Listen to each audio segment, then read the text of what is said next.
السلام علیکم ورحمۃ اللہ وبرکاتہ۔ تعلیم القرآن کلاس نمبر 23، سورۃ البقرہ آیت نمبر 22۔ اعوذ باللہ من الشیطان الرجیم، بسم اللہ الرحمن الرحیم۔ یا ایہا الناس اعبدوا ربکم الذی خلقکم والذین من قبلکم لعلکم تتقون۔ لفظی ترجمہ۔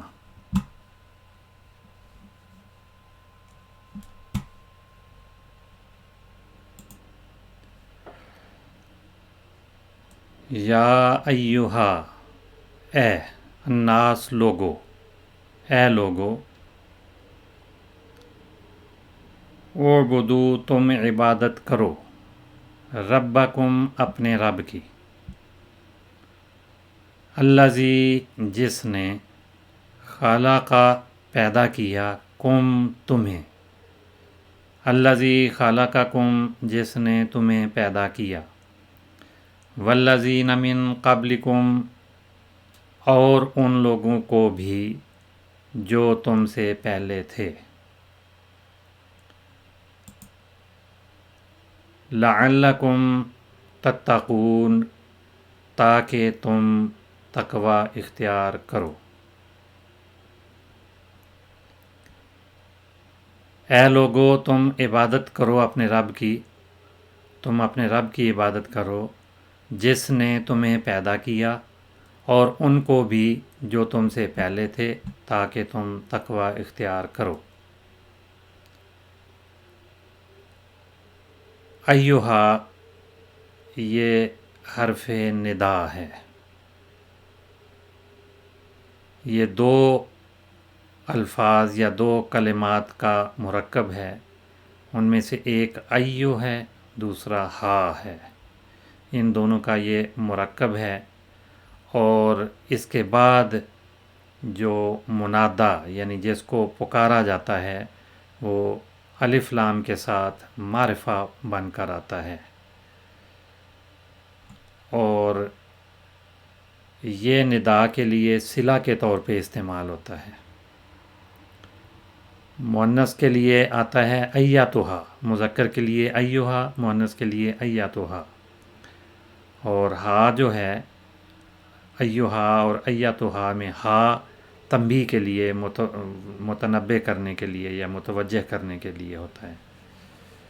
تو ایھا کے معنی ہیں اے، الناس لوگو، یہ منادا ہے اور الف لام کے ساتھ معرفہ بن کے آیا ہے یہاں پر، اور اس کے معنی ہیں لوگ، لیکن جب حرف ندا آ گیا تو ترجمہ بنے گا اے لوگو۔ الناس پہلے تشریح ہو چکی ہے، یہ جمع کا اسم ہے اور بنو آدم کے لیے یہ استعمال ہوتا ہے، اس کی واحد عام طور پہ انسان سمجھی جاتی ہے، تو الناس کے معنی عام طور پہ لوگوں کے یا بنو آدم کے ہیں، اور بعض اوقات یہ لفظ خاص طور پہ چنیدہ لوگوں کے لیے، فاضل اور عقل مند لوگوں کے لیے بھی بولا جاتا ہے، تو یہی الف لام اس طرف اشارہ کرتا ہے کہ یہاں اس سے مراد بعض خاص لوگ یا فاضل لوگ یا عقل مند لوگ ہیں، اور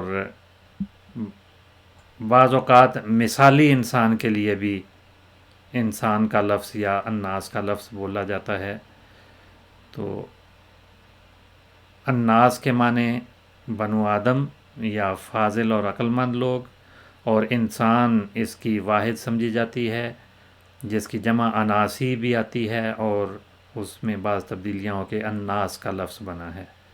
بعض کہتے ہیں کہ اناس یہ اصل لفظ ہے، اور اس میں جو اس کے ساتھ شامل ہوا تو اس میں سے حمزہ جو ہے وہ حذف ہو گیا، اور الاناس کی بجائے یا الاناس کی بجائے الناس رہ گیا، تو یہ ناس جو ہے یہ اصل لفظ نہیں بلکہ اناس اصل جمع کا لفظ ہے، واحد اس کی انسان۔ اور انسان سے مراد مثالی انسان یا محض انسان اس کا ترجمہ ہے۔ اس کا مادہ حمزہ نون سین ہے۔ اناسا اس کے ساتھ صلہ بھی اور اس کے ساتھ صلہ الیہ بھی آتا ہے۔ انسان اس کا مصدر ہے جس کے معنی مانوس ہونا، سکون محسوس کرنا، محبت کرنا۔ تو انسان وہ ہے جو اپنے ہم جنس سے دوسرے انسان سے محبت رکھتا ہے۔ انسیت، انسانیت، اس طرح کے مختلف الفاظ اسی مادے سے استعمال ہوتے ہیں۔ اعبدوا ربکم، اعبدوا تم عبادت کرو، یہ فعل امر ہے، جمع مخاطب کا صیغہ ہے، اور اس کے معنی ہیں تم عبادت کرو۔ اس کے اندر واو جو ہے وہ اس کی ضمیر سمجھی جاتی ہے، یا ضمیر اس کے اندر چھپی ہوئی بھی بعض قرار دیتے ہیں۔ تو اس کے معنی ہیں تم عبادت کرو، تم کا جو لفظ ہے وہ اسی ضمیر کا ترجمہ ہے۔ فعل امر ہے، اس سے فعل ماضی عبادہ اور فعل مضارع یعبدو بنتا ہے۔ مصدر اس کا عبادتاً و عبودیتاً، اور اس سے اسم فاعل عابدن کے وزن پہ بنتا ہے۔ عابد، زاہد عام طور پہ مشہور ہے، اور اس سے مفعول جو بنتا ہے وہ معبود کا وزن ہے، معبود جس کی عبادت کی جائے۔ تو عبادہ یعبدو کے معنی ہیں اللہ تعالیٰ کی اطاعت اور فرما برداری کرنا، اس کی عبادت کرنا، آداب بندگی بجا لانا، عجز و انکساری کا اظہار کرنا، اور صرف خدا ہی کو مالک و خالق اور واجب الاطاعت ماننا، یہ عبودیت کے معنی ہیں یا عبادت کے معنی ہیں۔ تو اعبدو اس سے فعل امر ہے اور اس کے معنی ہیں تم عبادت کرو۔ ربکم، تمہارے رب کی، اپنے رب کی، یہ ایک مرکب ہے۔ ربا یہاں پر اعبدو کا مفعول ہے، تو اعبدو کا جو مفعول یا معبود ہے وہ ربا ہے، اور یہ مضاف ہے اور قم مضاف الیہ ہے۔ تو اعبدو ربکم، یہ مفعول ہونے کی وجہ سے ربا کا لفظ منصوب ہے، اور قم ضمیر ہے جو یہاں پر مضاف الیہ بن رہی ہے، اور مضاف الیہ بھی مجرور ہوتا ہے، اس وجہ سے یہ ضمیر مجرور کہلائے گی، لیکن مبنی ہونے کی وجہ سے ظاہری کوئی علامت نہیں ہے۔ اور اس کی میم ساکن عام طور پہ آتی ہے، لیکن اس کے بعد الذی لام پر شد ہے، جسے پڑھنے کے لیے میم کو ضمہ دی گئی ہے اور ملذی پڑھا جاتا ہے۔ تو اعبدوا ربکم، تم اپنے رب کی عبادت کرو، الذی جس نے، خالقہ پیدا کیا، تخلیق پیدا کرنا، کم تمہیں، جس نے تمہیں پیدا کیا، والذین اور ان لوگوں کو، جو، واو اور الذین جو، لیکن بعد میں جملے میں ایک مفہوم یا ضمیر شامل ہوتی ہے جس کا ترجمہ ہم یہاں شروع میں کرتے ہیں، ان کو بھی جو، الذین جو، من سے، اس کے لفظی معنی ہے سے، قبل پہلے، تم، کم کے معنی ہے تم، من قبلکم تم سے پہلے، جو تم سے پہلے تھے۔ تو یہ بنیادی طور پہ ایک جملہ بن رہا ہے، والذین من قبلکم، اور یہ کم پر عطف ہے واو کے ذریعے، جو حیثیت کم کی ہے یعنی مفعول ہے، تمہیں پیدا کیا، وہی حیثیت ان لوگوں کی ہے جو تم سے پہلے تھے، ان کو بھی پیدا کیا۔ تو یہ بھی الذین من قبلکم، یہ بھی مجموعی طور پر خلقہ کا مفعول بن رہا ہے۔ خلقکم، اس نے تمہیں پیدا کیا اور ان لوگوں کو بھی پیدا کیا جو تم سے پہلے تھے۔ لعلکم، تاکہ تم، یہ نتیجے کو ظاہر کرتا ہے، تتقون، تم تقوی اختیار کرو۔ لعلکم، تاکہ تم، تتقون، تقوی اختیار کرو۔ لعلکم، اس کی تشریح، لعل کے معنی عام طور پہ ہوتے ہیں شاید یہ ایک اسم ہے، اور بعض اوقات نتیجے کو بھی ظاہر کرتا ہے، یہ بھی اس کے تا کے بھی اس کے معنی ہیں۔ اسی طرح بعض جگہوں پہ لعل کے معنی ہوتے ہیں امید ہے یا ممکن ہے، ممکن ہے کہ یہ بات ایسے ہو، امید ہے کہ یہ بات ہو جائے۔ اور بعض اوقات استفہام یعنی کیا کے معنوں میں بھی آتا ہے۔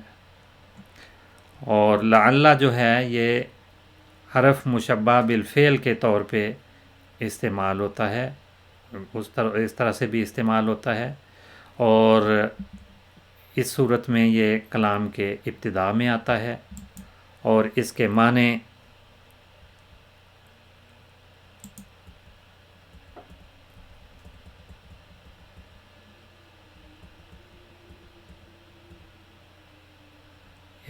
ہیں متعدد معانی ہیں، لیکن یہاں پر اس کے معنی تعلیل یعنی وجہ بتانے کے ہیں، تاکہ اس کے نتیجے میں اس کی وجہ سے۔ اور لعل جو ہے وہ جملہ اسمیہ پر جب حرف کے طور پہ، حرف مشبہ بالفعل کے طور پہ استعمال ہو تو یہ جملہ اسمیہ پر داخل ہوتا ہے، اور جملہ اسمیہ میں جو مبتدا ہے وہ اس کا اسم کہلاتا ہے، اور اس کو یہ نصب دیتا ہے، اور اس میں جو خبر آتی ہے اس کو یہ رفع دیتا ہے۔ تو اس کا فعل کی طرح سے عمل ہے، ایک اسم کو یہ نصب دیتا ہے، دوسرے اسم کو یہ رفع دیتا ہے، اور اس طرح سے یہ حرف مشبہ بالفعل کے طور پہ بھی استعمال ہوتا ہے۔ تو یہاں پر اس کا ترجمہ ہے تاکہ تم، شاید کہ تم بھی ترجمہ ہو سکتا ہے، یا امید ہے کہ تم تتقون تقوی اختیار کرو گے۔ تتقون یہ جمع مذکر مخاطب کا صیغہ ہے، تم تقوی اختیار کرتے ہو یا تقوی اختیار کرو گے۔ تو فعل مضارع ہے، اس کا فعل ماضی پہلا صیغہ اتقا آتا ہے، اور دوسرا صیغہ یتقی۔ اتقا یتقی کے معنی ہیں تقوی اختیار کرنا، مصدر اتقاءً۔ تو اتقاءً مصدر ہے، اسی طرح سے اور مصادر بھی ہیں، تقاتً، تقیتً، تو یہ اس کے مختلف مصادر ہیں۔ تقوی اختیار کرنا، اللہ کا خوف دل میں رکھنا۔ اس سے جب اسم فاعل بنائیں تو وہ متقن بنتا ہے، یا واو جو یہاں ظاہر ہو رہی ہے وہ اصل میں یا ہے، واو قاف یا اس کا مادہ ہے۔ تو اسم فاعل جب بناتے ہیں تو اس کے آخر میں جو واو ہے وہ گر جاتی ہے، اس کا ایک بعض قواعد ہیں، ان قواعد کی روشنی میں اس میں تبدیلیاں ہو کر وہ گر جاتا ہے، متقن اسے اسم فاعل بنتا ہے۔ اور مفعول اسے متقین، مفتعلن کا وزن ہے، لیکن اس میں بھی یا جو ہے وہ گر جاتی ہے، متقن۔ تو متقن زیر اگر قاف پہ آتی ہے تو اسم فاعل، اور زبر آتی ہے تو اسم مفعول، لیکن اس کے بعد یا لکھی جاتی ہے تاکہ یہ پتہ رہے کہ یہاں پر یا موجود تھی لیکن پڑھنے میں نہیں آتی۔ اتق اللہ کے معنی ہیں وہ اللہ سے ڈرا، خدا کا خوف دل میں رکھا، تو مصدر کے طور پہ معنی ہوتے ہیں خدا کا خوف دل میں رکھنا، یا سزا سے ڈر کر اس کی منع کی ہوئی چیزوں سے بچنا، تو یہ اتقا کے معنی ہیں۔ اور وقع شیء وقیاً جب کہتے ہیں شیء مفعول بنے گا، وقع مجرد سے جب یہ استعمال ہوتا ہے تو اس کا مصدر وقیاً، وقایتاً، واقعیتاً، یہ مختلف مصادر اس کے آتے ہیں، اور اس کے معنی ہیں تکلیف سے بچانا یا حفاظت کرنا۔ تو اس طرح سے اس آیت کے معنی بنے، اے لوگو تم اپنے رب کی عبادت کرو جس نے تمہیں پیدا کیا، اور ان کو بھی جو تم سے پہلے تھے، تاکہ تم تقوی اختیار کرو۔ سورۃ البقرہ آیت نمبر 23۔ الذی جعل لکم الارض فراشا والسماء بناء وانزل من السماء ماء فاخرج به من الثمرات رزقا لکم فلا تجعلوا للہ اندادا وانتم تعلمون۔ الذی جس نے، اسم موصول ہے، جعل فعل ماضی بنایا، لکم تمہارے لیے، الارض زمین کو، فراشن بچھونا، والسماء اور آسمان کو بھی بنایا، بناءً چھت کے طور پر، بقا کی بنیاد، بنیاد بھی اس کا ترجمہ ہے جو حضرت خلیفۃ المسیح رابع نے کیا ہے۔ جس نے تمہارے لیے زمین کو بچھونا بنایا اور آسمان کو بنیاد بنایا، تمہاری بقا کی بنیاد بنایا۔ تو بنا کے معنی چھت کے بھی ہوتے ہیں اور بنیاد کے معنی بھی ہوتے ہیں۔ وَأَنزَلَ اور اس نے اتارا، من السماء آسمان سے، ماءً پانی، اور اس نے آسمان سے پانی اتارا، پس اخرجا اس نے پیدا کیا، اس نے نکالا، بہی اس کے ذریعے سے، من الثمرات پھلوں میں سے، ایک دو مختلف ترجمے ہیں، میں ایک ترجمہ پہلے کرتا ہوں، من الثمرات پھلوں میں سے، رزقاً رزق نکالا، اور دوسرے معنی ہیں اخرجا بہی اس کے ذریعے، اس پانی کے ذریعے اس نے نکالے، من الثمرات پھل، رزقاً رزق کے طور پر، یہاں اس صورت میں یہ رزقاً حال بنتا ہے اور من الثمرات معنوں کے لحاظ سے مفعول ہے، من بیانیہ کہلاتا ہے، اور الثمرات پھل یہ مفعول بنتا ہے۔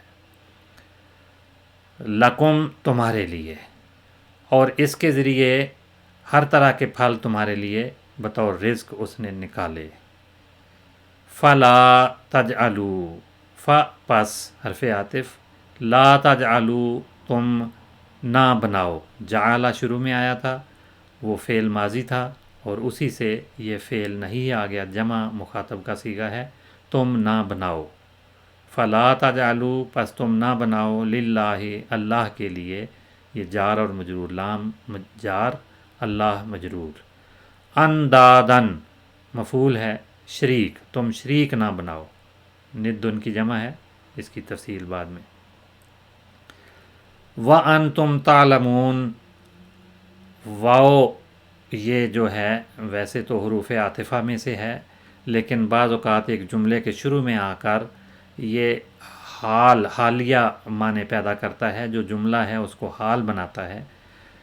لفظی معنی ہے انتم، تم، تعلمون جانتے ہو، یہ ایک جملہ ہے، تم جانتے ہو، لیکن واو کے ساتھ مل کر اس کا ترجمہ بنے گا اس حال میں کہ تم جانتے ہو، یا جانتے بوجھتے ہوئے۔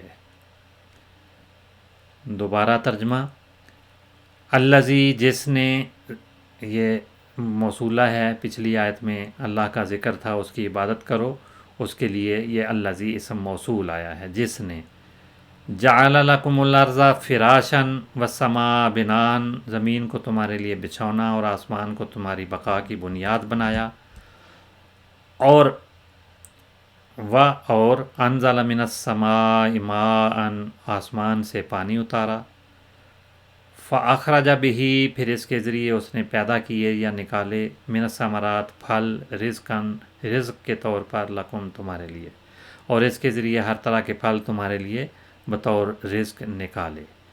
فلا تجعلوا پس تم نہ بناؤ، للہ اللہ کے لیے، انداداً شریک، پس تم اللہ کے شریک نہ بناؤ، وانتم تعلمون جانتے بوجھتے ہوئے، اس حال میں کہ تم جانتے ہو، جانتے بوجھتے ہوئے۔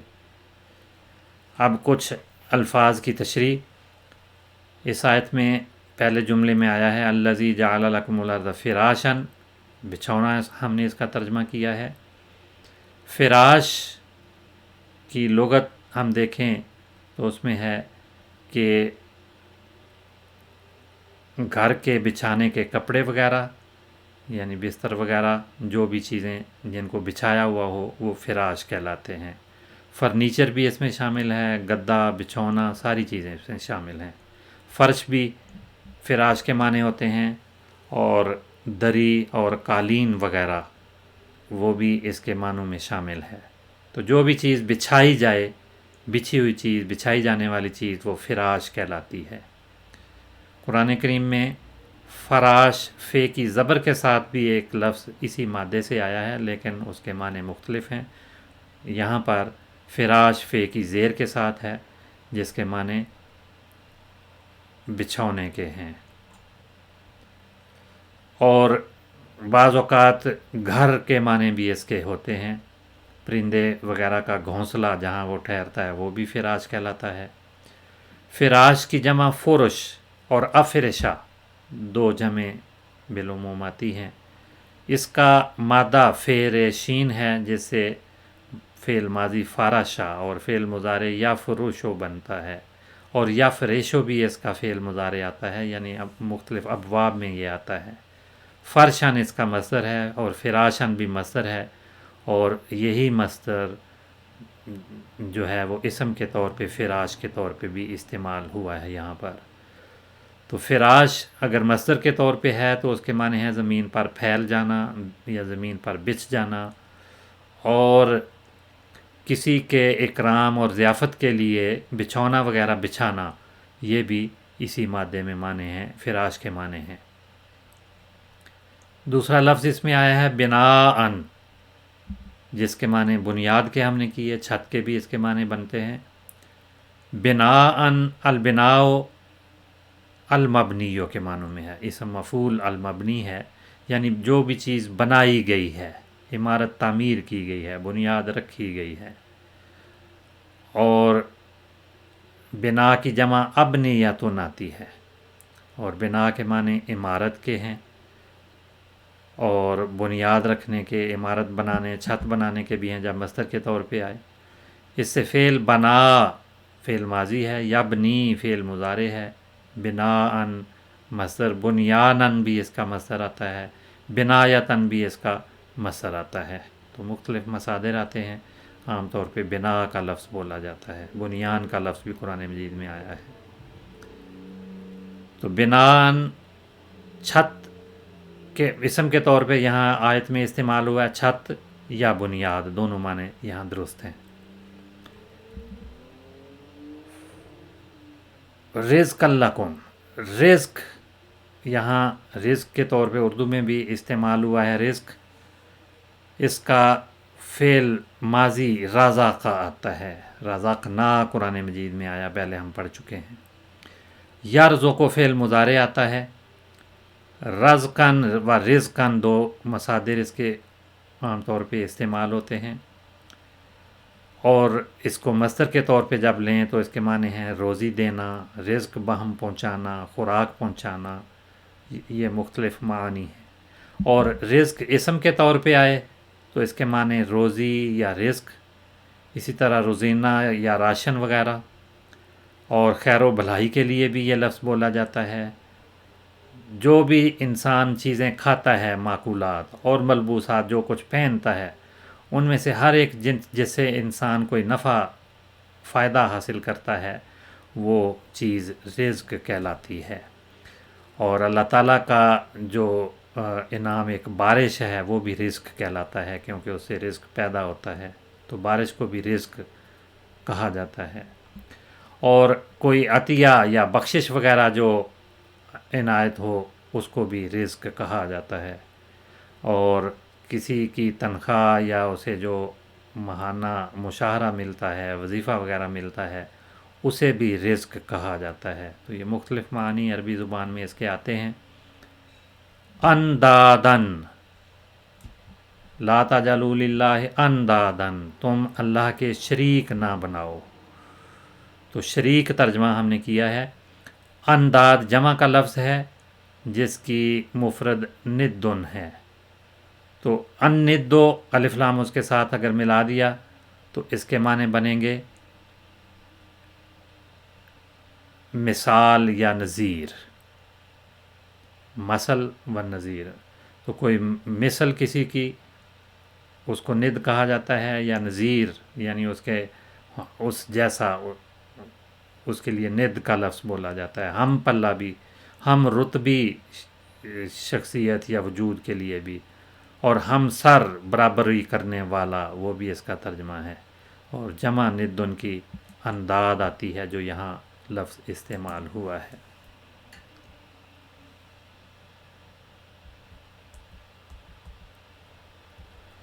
آج کا ترجمہ ہم اسی پہ مکمل کرتے ہیں، باقی انشاءاللہ اگلی کلاس میں.